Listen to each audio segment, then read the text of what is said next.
तो hello student, welcome back to another video of Namami free smart classes. तो आज की क्लास में हम क्या पढ़ रहे हैं?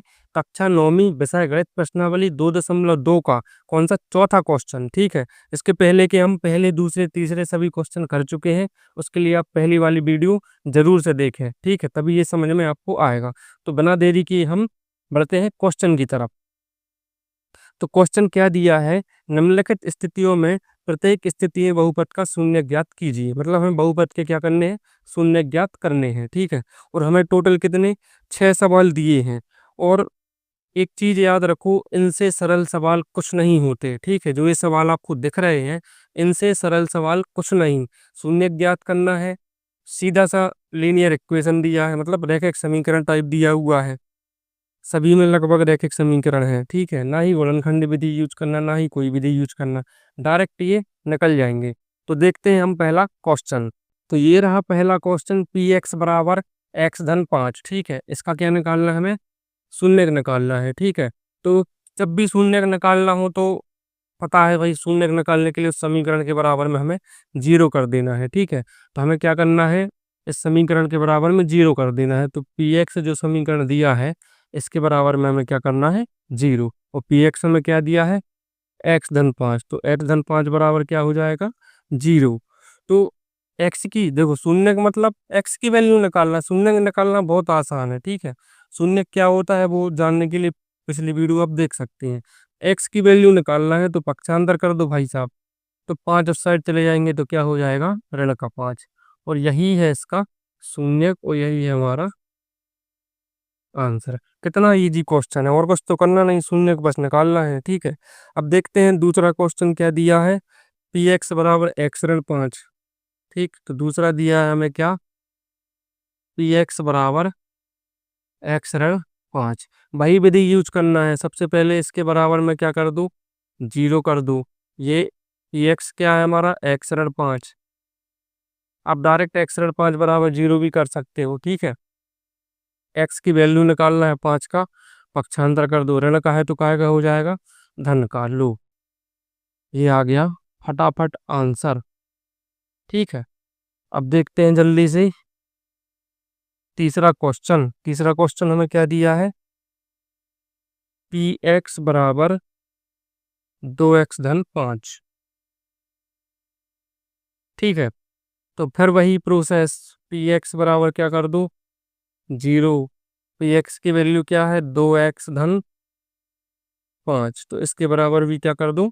जीरो। ठीक है, तो अब निकालना हमें x की वैल्यू, तो पहले इसका पक्षांतर करना पड़ेगा। तो 2x बराबर वही 5 उस साइड जाएंगे, काय के हो जाएंगे? ऋण के। और 2 कहाँ चला जाएगा? अब बटे में। अब इतना तो भाई जानते हो, 10वीं में आ गए हो। तो ये आ गया हमारा x बराबर ऋण 5/2। बॉक्स बहुत ही वाहियात बना है, इस पर ध्यान मत दो। ठीक है, चलो अब देखते हैं हम चौथा क्वेश्चन। तो चौथा क्वेश्चन हमें क्या दिया है? पी एक्स बराबर 3x ऋण 2। पी एक्स बराबर 3x ऋण 2, ऋण ही है ना? ठीक है, यहाँ धन था। ठीक है, पी एक्स बराबर 3x ऋण 2। तो हम क्या करेंगे? वही पी एक्स बराबर मान लेंगे जीरो। ठीक है, पी एक्स की जगह वैल्यू रख देंगे 3x ऋण 2 बराबर जीरो। एक्स की वैल्यू निकालनी है। ठीक है, तो पहले 2 का पक्षांतर कर दो। तो ऋण के 2 साइड जाएंगे तो धन के हो जाएंगे, और 3 बटे में चले जाएंगे तो हो जाएगा 2/3। ठीक है, इस बार मैं बॉक्स अच्छा बनाने की कोशिश करूंगा। थोड़ा सा लहरिया मार गया, लेकिन ठीक है। तो यही रहेगा इसका आंसर।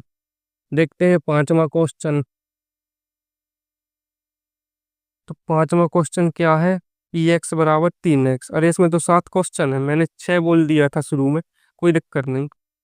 तो पी एक्स बराबर क्या दिया है हमें?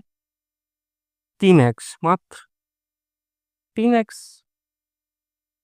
तो पी एक्स बराबर क्या कर लो? जीरो कर लो। ठीक है, क्या दिया है हमें? 3x बराबर जीरो। पी एक्स की जगह 3x रख दिया। एक्स बराबर बटे में चले जाएंगे, और बटे में जाएंगे तो जीरो हो जाएंगे, क्योंकि 3 में जीरो का भाग जाएगा सो जीरो। तो ये आ गया पांचवें क्वेश्चन का आंसर। अब देखते हैं छठवां क्वेश्चन क्या दिया है। पी एक्स बराबर इस बार दिया है हमें ए एक्स, ठीक है। ए एक्स जहाँ पर हमें एक कंडीशन दी है कि ए बराबर नहीं जीरो, ठीक है। अब ए बराबर नहीं जीरो, इससे हमें क्या लेना देना, ठीक है भाई। ए बराबर नहीं जीरो, उनका मतलब ये है कि ये जीरो इसकी वैल्यू नहीं है, ठीक। नहीं तो वो यहीं जीरो हो जाएगा, समीकरण ही खत्म हो जाएगा, ठीक है। हमें उससे कोई लेना देना नहीं है, ठीक है। हम तो सीधा अपने तरीके से करेंगे। पी एक्स बराबर हम मान रहे थे जीरो, और पी एक्स की जगह क्या रख दो, ए एक्स। और ये बराबर क्या है, जीरो। हमें तो एक्स की वैल्यू चाहिए, ठीक है।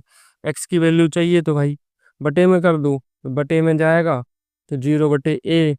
अब जीरो के बटे में है तो क्या है, जीरो। तो एक्स बराबर कितना आ गया, जीरो। और यही इसका क्या है, आंसर है। तो ये 6 क्वेश्चन तो इसमें बन गए। अब 7वां क्वेश्चन हम इनको मिटा के करेंगे। तो जल्दी से देखो, ये पूरे तरीके से है, स्क्रीनशॉट ले लो जल्दी से। ले लिया स्क्रीनशॉट? बड़े तेज हो यार स्क्रीनशॉट लेने के मामले में।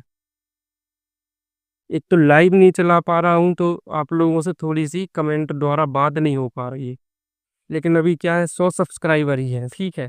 लाइव चलाना मतलब ये है कि देखेगा कोई नहीं, अपने मुंह चलाते रहो, ठीक। इसलिए थोड़े से जल्दी आप सब्सक्राइबर फास्ट करो। थोड़े मतलब 10-15 ही लोग देखने लगे लाइव, तो भी थोड़ा बनाने में मजा आए, ठीक है। नया नया चैनल है, यही दिक्कत होती है। हालांकि चैनल एक मैं ग्रो कर चुका हूँ, इनकम भी होती है उससे। लेकिन ये दूसरा चैनल नया बनाना, उसको ग्रो करना, फिर मोनेटाइजेशन तक ले जाना, थोड़ा सा स्टार्टिंग बहुत कष्टदायक होती है।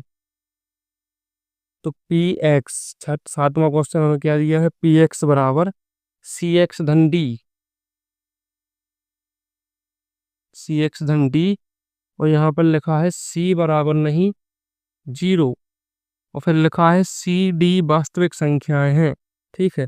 अब सी और डी जो है वो वास्तविक संख्या है, मतलब जो एक्स है, ठीक है, वही चर है इसमें, ये वास्तविक संख्या है, माना कि कोई नंबर है। तो एक्स यहाँ पर चर है और हमें एक्स की वैल्यू निकालनी है, इसलिए उन्होंने ऐसा लिख दिया है कि सी बराबर नहीं जीरो, मतलब ये जो है वो जीरो नहीं है, कोई संख्या है, ठीक है। तो जल्दी से वही विधि, पी एक्स बराबर जीरो, तो इसकी जगह क्या आ जाएगा, सी एक्स धन डी बराबर जीरो, ठीक है। तो सबसे पहले हमें क्या करना है, एक्स की वैल्यू निकालना, तो डी को उस साइड करना पड़ेगा। तो सी एक्स बराबर धन का डी काय का हो जाएगा, ऋण का। अब निकाल ली एक्स की वैल्यू, तो ऋण के डी बटे में चले जाएंगे सी। और यही है हमारा, डब्बे बनाने में मिस्टेक कर देता हूँ मैं, थोड़ा सा तिरछा है लेकिन चलेगा, ठीक है। तो एक्स बराबर क्या आ गया, ऋण डी बटे सी, और यही है हमारा आंसर, ठीक है। और इसी के साथ ये चौथा क्वेश्चन भी खत्म हो गया, और ये प्रश्नावली भी खत्म हो गई है, ठीक है। तो इसके बाद अभी प्रश्नावली 2.3 भी है, ठीक। तो प्रश्नावली 2.3 को हम करेंगे अब अगली क्लास में। इसका स्क्रीनशॉट ले लिया होगा अभी तक, ठीक है। तो यदि वीडियो पसंद आ रही हो तो वही लाइक कर दो, ठीक है। जो नए स्टूडेंट देख रहे हो सब्सक्राइब कर दीजिए, जहाँ नीचे लाल बटन दिख रहा है ना, उसको दबा दीजिए, ठीक। तो इसके बाद हम मिलते हैं अगली क्लास में, तब तक के लिए बाय।